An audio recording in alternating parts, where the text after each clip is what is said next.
Where are we, Abe? Oh, this is video. Yeah. We are on Kachali Farm. Tell us about Kachali Farm. It is the hub for hands at work here in Zambia. Mm-hmm. It was established back in 2012, 2013. Uh-huh. And when it started out, there was a lot less than what you see around now. Yeah. You've been here before, right? Yeah. Many Almost every times. year since 2013. Wow.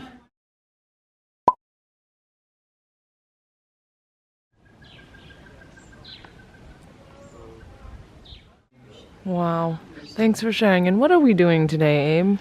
We're going to start with having communion together as a family. Yay! And then we are going to... Mount Moriah. We're about to take communion and we're going to have a great day. And it's our last full day in Africa. And then we go home tomorrow. On this day, we went with the Luanshya Service Center team headed by a woman named Sylvia to visit the community of Mount Moriah. This community definitely had a different feel than Susu, I think mainly because it's based in the city, whereas Susu is much more remote. Because we were there only a few hours, it was harder to connect with the people there, but we had fun playing with the kids, singing, and Sylvia even led a spontaneous session where several people converted.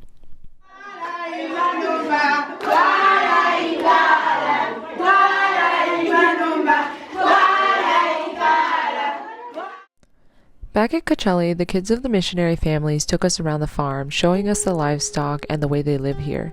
They really do live off the land, raising their own meat, yes, they slaughter the pigs, and growing their own food. We actually ended up hanging out with the kids for most of the day.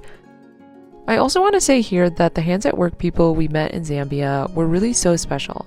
Talking to them, it seemed like they had figured out what actually mattered in this world and had decided to devote their entire lives to it. They were people in alignment with God's will, with others, and with their most authentic selves. It felt clear, simple, and right, and the rightness of it pulled at me in a way that made me want to do the same. I could probably talk about this a long time, but this vlog is already too long, so it's time to get back to it. Okay, last day in Africa is over. We were playing some games with the kids that live here at the Kachali farm. Actually, they're still playing. I just was like, I'm kind of done. Tomorrow, Hands at Work has a short session in the morning. Maybe it's short, I don't know. Like a little thing in the morning called Digging Deeper, which we will take part in, and then we leave for the airport and we fly from, well, we drive from here to Ndola, and then Ndola to Johannesburg, and then Johannesburg to Qatar, and then Qatar back to Chicago, and we will be back in the States by 3:30 on Saturday. But that's all for today, guys. Thanks for watching. Bye.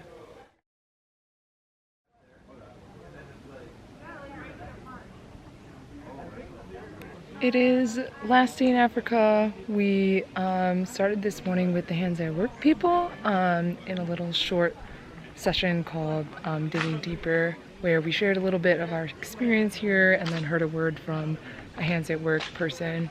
But we are leaving here very soon to drive to Ndola and then take 3 flights back to Chicago.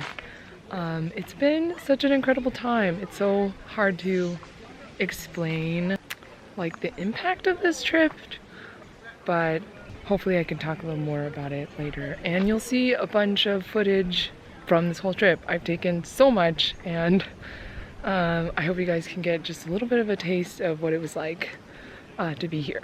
Yeah, I'm kind of sad, but also tired and like ready to go home and sleep in my own bed. See you guys in Chicago soon.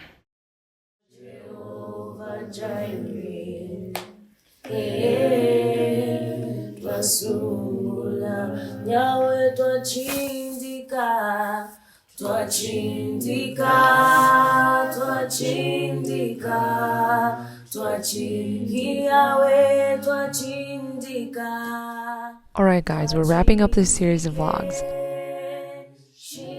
As you guys know, I always make these travel vlogs, but this one was special because it's not just a record of my personal journey, but also a part of advocating for Susu and the people we met. Advocacy is daunting to think about, so much time and effort when life is so full and busy, and certainly I have failed even in the 8 months since we went. But what is advocacy? In its simplest form, it's bearing witness to what we have seen. I think about all the accounts in the Gospels of people witnessing Jesus and then going and telling others about it.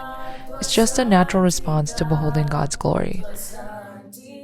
The key is to remember. Remember the face of Jesus in the face of a hungry child. Remember the Spirit moving through drought-strangled stalks of maize. Remember the voices of worshiping men and women who lack access to basic resources. My hope is that my eyes and yours too would be open to these things now, not just in places like Zambia, but here and now, in your home, church, and neighborhoods. If any of you have watched and felt interested in the work that Hands does, please browse the links in the description to get involved. It could just be prayer, it could just be signing up for our newsletter, or it could be a financial gift. Whatever it is, I'm thankful. Thank you for watching, thank you for caring, and thank you for being part of this journey. See you guys in the next series. It's the end. Ready for Zambia? No, going home. We're going to the airport right now. Yeah, took a banana Milo. Maybe. Okay. How do you say maybe? Makebi. Makebi. No, I don't know what maybe is. Bye. Bye.